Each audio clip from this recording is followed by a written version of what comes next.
Halo semua, salam sejahtera Malaysia. Selamat datang ke channel Fels Lifestyle. Saudara-saudara, tuan-tuan dan puan-puan semua, setelah beberapa isu sebelum ini, di mana berkaitan dengan masalah bekalan air, Perdana Menteri Datuk Seri Anwar Ibrahim yang telah menawarkan ataupun lebih kurang menawarkan untuk menghulurkan bantuan di Kelantan untuk masalah ataupun isu bekalan air di negeri Kelantan. Dan pada akhirnya Perdana Menteri menawarkan untuk bekerja sama dengan PAS dan juga supaya menyokong di Parlimen, menyokong Anwar Ibrahim sebagai Perdana Menteri. Dan dilihat ada pemimpin PAS yang menerima kalau ada perdamaian begitu. Namun dengan alasan bukan PAS sahaja yang diminta untuk berdamai, tetapi dengan PN sekali. Hari ini pula kita dikejutkan dengan satu lagi isu di mana PAS kekal bersama PN. Tolak tawaran Kit Siang. Kenyataan dari Tuan Ibrahim. Sebarang tawaran untuk menyertai kerajaan campuran ditolak PAS, kata Datuk Seri Tuan Ibrahim Tuan Man. Timbalan Presiden PAS berkata, tawaran dibuat oleh veteran DAP, Lim Kit Siang, supaya menyertai kerajaan campuran tidak akan dilayan kerana akan setia bersama dalam gabungan PN. Tegasnya, PAS tidak akan sesekali mungkir janji dan mengkhianati pengundinya dengan meninggalkan PN. Sebelum ini juga kita dikejutkan dengan satu gerakan ataupun proklamasi orang Melayu yang diterajui ataupun ditaja oleh Tun Dr. Mahathir dan juga disokong oleh Presiden PAS, Timbalan Pengurusi Perikatan Nasional, yaitu Tan Sri Abdul Hadi Awang. Jadi ada juga yang menyatakan kalau tiba-tiba Hadi Awang dan Mahathir bergabung membuat satu gabungan politik yang baru, adakah PAS benar-benar akan meninggalkan Perikatan Nasional?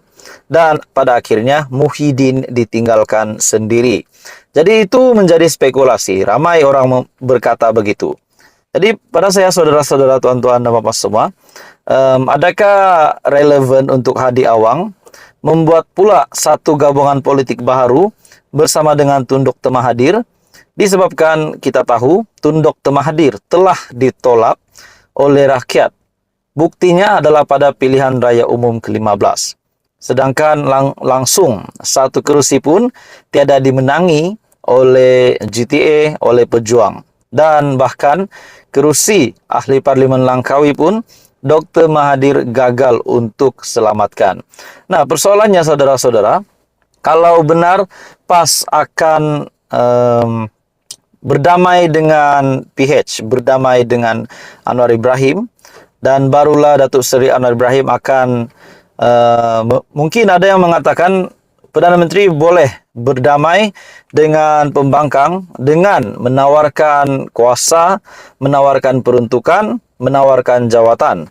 Namun setelah kita tahu ada juga pemimpin PAS seperti Tuan Ibrahim menyatakan PAS kekal bersama PN, tolak tawaran untuk menyertai kerajaan campuran. Nah, saudara-saudara, tuan-tuan dan bapak semua, adakah dengan ini PAS akan kekal di dalam PN dan juga Muhyiddin Yassin sebagai pengurusinya, timbalannya sebagai Hadi Awang?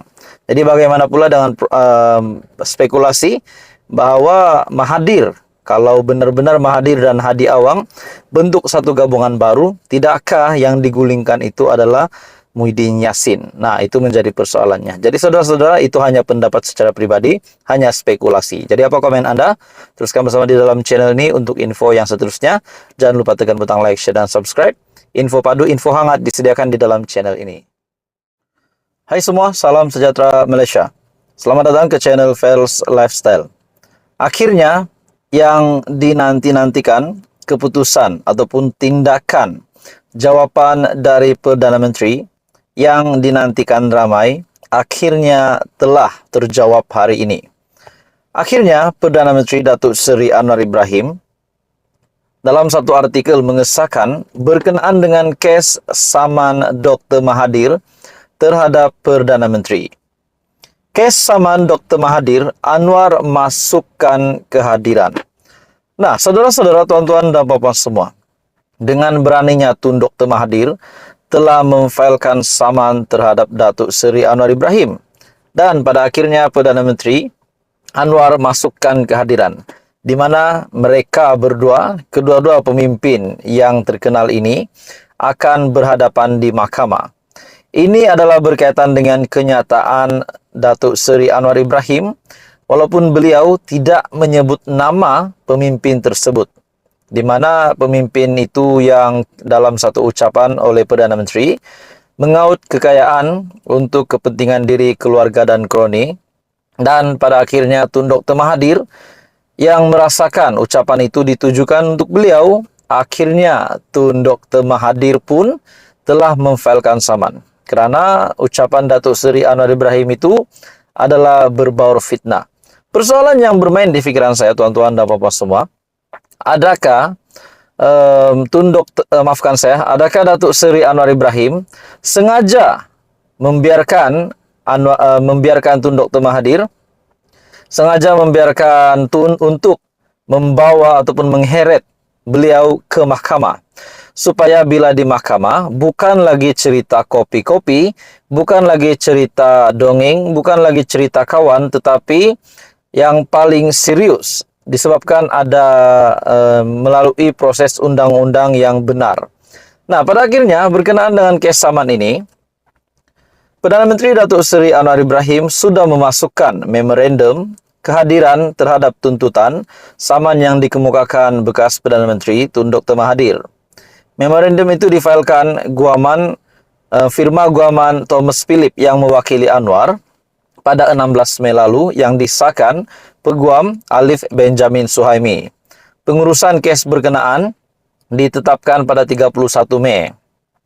Pada 3 Mei lepas, Dr. Mahathir memfailkan saman terhadap Anwar dengan menuntut ganti rugi RM150 juta berhubung ucapan Perdana Menteri ke-10 itu di Kongres Nasional Khas Malaysia, Malaysia Madani, pelaksanaan sebuah idealism yang diadakan pada Mac lepas. Dr. Mahathir selaku plaintiff memfailkan saman itu menerusi Tetuan Law Practice of Rafiq di Mahkamah Tinggi Shah Alam dengan menamakan Anwar selaku defendant tunggal. Dalam pernyataan tuntutan, Dr. Mahathir mendakwa pada 18 Mac lepas, pengerusi PH itu telah memberikan ucapan di Kongres berkenaan di Stadium Melawati, Shah Alam, dan telah mengeluarkan beberapa kenyataan yang berbaur fitnah bertujuan untuk menjatuhkan reputasi plaintiff.